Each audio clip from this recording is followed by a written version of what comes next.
फरवरी 2026 वृषभ राशि आत्मविश्वास से परिपूर्ण और श्रेष्ठ रहने वाला है। मैं पंडित राजेश दवे, वैदिक ज्योतिष परामर्श केंद्र, जोधपुर।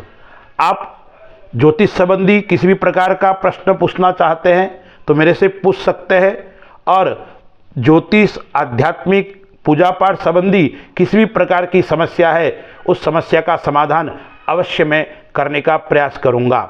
मेरा YouTube चैनल आप सब्सक्राइब कीजिए, लाइक और कमेंट कीजिए। दर्शक मित्रों, वृषभ राशि स्वामी है वो शुक्र है। वृषभ राशि वाले जातकों के लिए 2026 के फरवरी माह के अंदर क्या क्या होने वाला है, आइए हम विस्तार से चर्चा करते हैं। वृषभ राशि है वो जातक भोगी जरूर होते हैं, लेकिन मन के पवित्र होते हैं और प्रवीण होते हैं, और परिवार के साथ में प्रेम पूर्वक निवास करने में वो विश्वास करते हैं और सब लोगों से अच्छा संबंध बना रहे ऐसा प्रयास भी वो निरंतर करते रहते हैं। तो वृषभ राशि वालों के लिए इस माह के अंदर गोचर ग्रहों का क्या है? तो जो गुरु है, देवगुरु बृहस्पति है, वो क्या कर रहा है? द्वितीय स्थान के अंदर धन भाव के अंदर गोचर कर रहा है। 4 ग्रह राशि परिवर्तित कर रहे हैं। तो सर्वप्रथम जो बुध है, वो बुध 3 तारीख को कुंभ राशि में चला जाएगा। फिर शुक्र है वो 5 तारीख को कुंभ राशि में चला जाएगा। मंगल अपनी मकर राशि को छोड़कर, उच्च राशि को छोड़कर कहाँ चला जाएगा? 23 तारीख को कुंभ राशि में प्रवेश कर जाएगा। और ग्रहों का राजा जो सूर्य है वो 12 तारीख को कुंभ राशि के अंदर प्रवेश करेंगे। शनि है वो मीन राशि में गोचर कर रहा है, लाभ भाव के अंदर। राहु है वो 10वें घर के अंदर कर्म क्षेत्र के अंदर गोचर कर रहा है, और केतु है वो 4थे घर के अंदर गोचर कर रहा है। यह ग्रहों की स्थिति क्या क्या परिवर्तन कराने वाला रहेगा, आइए हम विस्तार से चर्चा करते हैं। पहले मैं आपको कुछ तारीखें बता रहा हूं, ये तारीखें आप चाहे तो नोट कर सकते हैं। मैं तारीख बता रहा हूं, इन तारीखों में आपके साथ में कोई अप्रिय घटना घटित हो सकती है। आपको सावधान रहना पड़ेगा, आपको सचेत रहना पड़ेगा, अन्यथा आपके साथ में विश्वासघात हो सकता है। तो वो कौन सी तारीखें हैं, आप चाहे तो लिख लीजिए। याद रखना, मैं कहता हूं यह आप देख लेना, आपके साथ में घटना अवश्य घटित हो सकती है यदि आप सावधान या सचेत न रहे तो। कौन सी तारीख है फरवरी माह की? 3, 4, 12, 13, 14 एवं 22, 23 फरवरी। यह तारीखें वृषभ राशि वालों के लिए कष्टप्रद रहेगी, हानिकारक रहेगी। इन तारीखों में आपको कोई न कोई आकस्मिक परेशानी का सामना करना पड़ेगा। दर्शक मित्रों, व्यापार की दृष्टि से देखते हैं तो यह समय, आर्थिक दृष्टि से देखते हैं तो यह समय श्रेष्ठ रहने वाला है, कई प्रकार का लाभ देने वाला है, क्योंकि भाग्य स्थान के अंदर 4 ग्रहों की युति है। फिर वो ग्रह एक 3 तारीख को परिवर्तित हो जाएगा, फिर 5 तारीख को, फिर 12 तारीख को कहाँ जाएंगे? कार्य क्षेत्र के अंदर आएगा। तो शुरुआत में जरूर आपको थोड़ा उथल पुथल दिखाई पड़ेगा, उतार चढ़ाव दिखाई पड़ेगा, लेकिन अंततोगत्वा यह माह आपके लिए आर्थिक दृष्टि से अच्छी सफलता देने वाला रहेगा। जरूर आपके साथ में काम करने वाले लोग या आपके प्रतिस्पर्धा के लोग हैं, वो आपके कार्य के ऊपर नजर डालकर बैठे रहेंगे। इसलिए आपको कोई भी काम करते हुए सावधान और सचेत रहना पड़ेगा, अन्यथा आपके ऊपर कोई कलंक, लांछन भी लग सकता है। इस बात का विशेष आपको ध्यान रखना पड़ेगा। यानी आर्थिक दृष्टि से यह माह कहीं न कहीं आपको लाभ देकर जाएगा, और उसमें भी 17 तारीख के बाद में विशेष लाभ देने वाला यह समय रहेगा। शनि है वो कहाँ बैठा हुआ है? तो शनि लाभ भाव के अंदर गोचर कर रहा है, और शनि का गोचर है वो आपको धन की प्राप्ति कराने वाला रहेगा।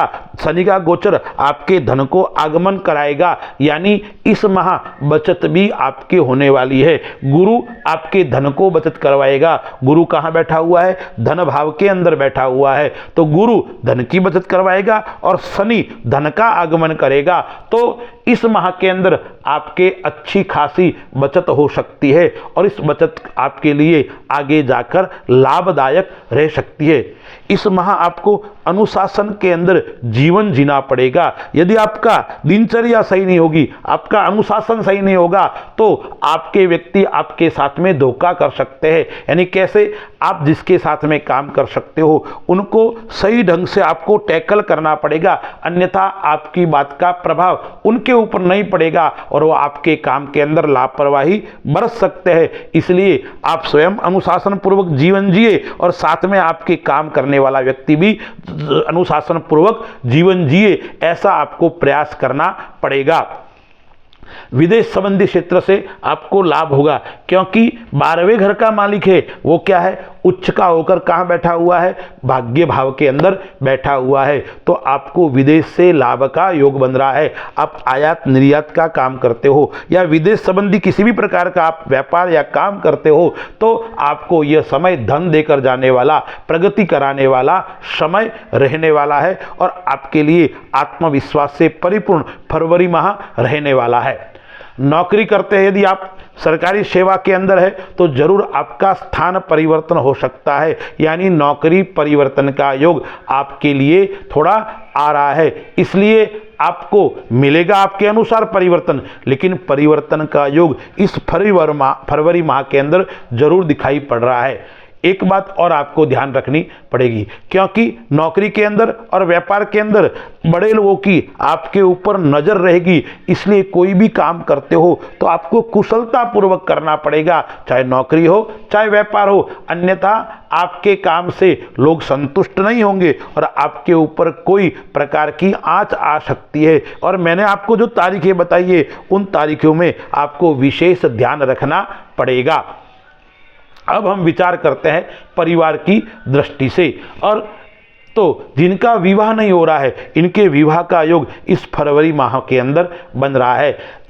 प्रेम के अंदर आप किसी व्यक्ति से प्रेम करते हो उनके लिए भी अच्छा रहेगा, लेकिन प्रेम के अंदर परीक्षा का योग, यानी आप किसी से प्रेम करते हो, सामने वाला व्यक्ति आपकी परीक्षा लेगा और आपके ऊपर नज़र बिठाकर बैठा हुआ है, इसलिए प्रेम के अंदर परीक्षा का योग। वैवाहिक जीवन है, यदि आपकी शादी हो गई है तो जीवन साथी के साथ में शुरुआत के समय में थोड़ा तनाव जरूर रहेगा, मनमुटाव जरूर रहेगा, लेकिन बाद में धीरे धीरे वो संबंध सुधर जाएंगे और आपके घर के अंदर शांति का वातावरण आपको देखने को मिलेगा।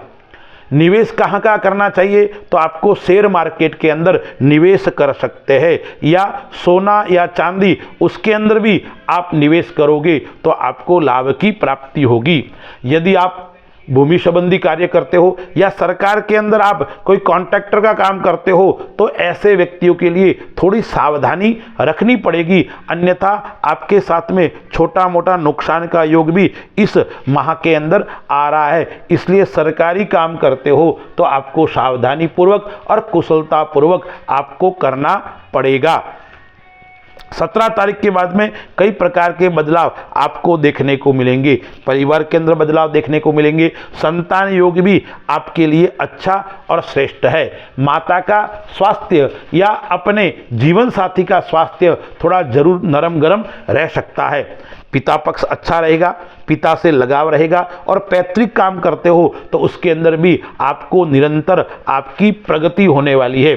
धनस्थान के अंदर गुरु है और गुरु की 5वीं दृष्टि है वो तुला राशि के ऊपर है, गुरु की 7वीं दृष्टि है वो कहाँ के ऊपर है, 8वें घर के ऊपर है। तो आकस्मिक धन की प्राप्ति आपको हो सकती है या ससुराल से भी आपको लाभ की प्राप्ति हो सकती है। इस बात का विशेष आपको ध्यान रखना पड़ेगा। यानी आप शेयर मार्केट के अंदर काम करते हो, आप लॉटरी सट्टा मार्केट का काम करते हो, तो आकस्मिक लाभ का योग इस माह के अंदर दिखाई पड़ रहा है। इसलिए आपको निवेश करना है तो शेयर मार्केट सट्टे के अंदर जरूर करना चाहिए, सोने चांदी के अंदर भी आपको जरूर निवेश करना चाहिए। विद्यार्थियों की दृष्टि से देखते हैं तो विद्यार्थियों की दृष्टि से यह समय मिश्रित फल देने वाला रहेगा, अच्छा कह सकते हैं, खराब नहीं है। यानी 30% कुयोग है और 70% सुयोग है विद्यार्थियों के लिए। यानी आपकी एकाग्रता बढ़ेगी, पढ़ाई में मन लगेगा, लेकिन बीच बीच में कुछ समय, जैसे मैंने तारीखें आपको बताई ना, उन तारीखों में आपका दिमाग भटक सकता है, आपका मन परिवर्तित हो सकता है। मानसिक तनाव विद्यार्थियों को देखने को मिल सकता है। यदि आप सामाजिक क्षेत्र के अंदर काम करते हो, आप राजनीतिक क्षेत्र के अंदर काम करते हो, तो ऐसे व्यक्तियों के लिए यह समय अच्छा रहने वाला है। आपका मान बढ़ेगा, आपकी प्रतिष्ठा बढ़ेगी, आपको मान सम्मान की प्राप्ति होने वाली है। राहु 10वें घर के अंदर गोचर कर रहा है, शुक्र भी वहां आ जाएगा, सूर्य मंगल बुध आदि चारों ग्रह वहां आ जाएंगे।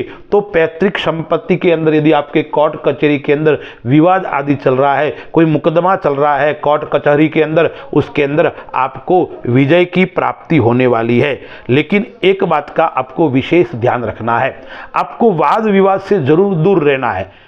किसी भी क्षेत्र के अंदर वाद विवाद रहता है, उससे आपको दूर रहोगे तो आपको कोई नुकसान होने वाला नहीं है। अब हम स्वास्थ्य की दृष्टि से देखते हैं। स्वास्थ्य की दृष्टि से कैसा रहेगा यह समय? यह समय मध्यम रहने वाला है। जरूर दांत, कंठ, गला, खांसी, जुकाम इस प्रकार की बीमारी आपको परेशान कर सकती है। इसके अलावा आपको क्या है? पथरी, प्रोस्टेट, उस प्रकार की समस्या भी आपके लिए हो सकती है। इसलिए आपको जलपान ज़्यादा करना चाहिए, पानी ज़्यादा, लिक्विड जूस आदि का उपयोग निरंतर ज़्यादा करना चाहिए। यदि आपके कोई शुगर है, आपके ब्लड प्रेशर की समस्या है, ऐसे जातकों के लिए मंगल क्या आ रहा है? आपके उच्च का होकर बैठा हुआ है, और मंगल 10वें घर के अंदर गोचर करेगा 23 तारीख के बाद में। तो ब्लड प्रेशर, शुगर आदि व्यक्ति है, उनको 23 तारीख के बाद में जरूर थोड़ी सावधानी रखनी पड़ेगी। उसके पहले इतनी चिंता करने की आवश्यकता नहीं है। कुछ बातें मैं बताता हूं, उसके ऊपर आपको ध्यान रखना पड़ेगा।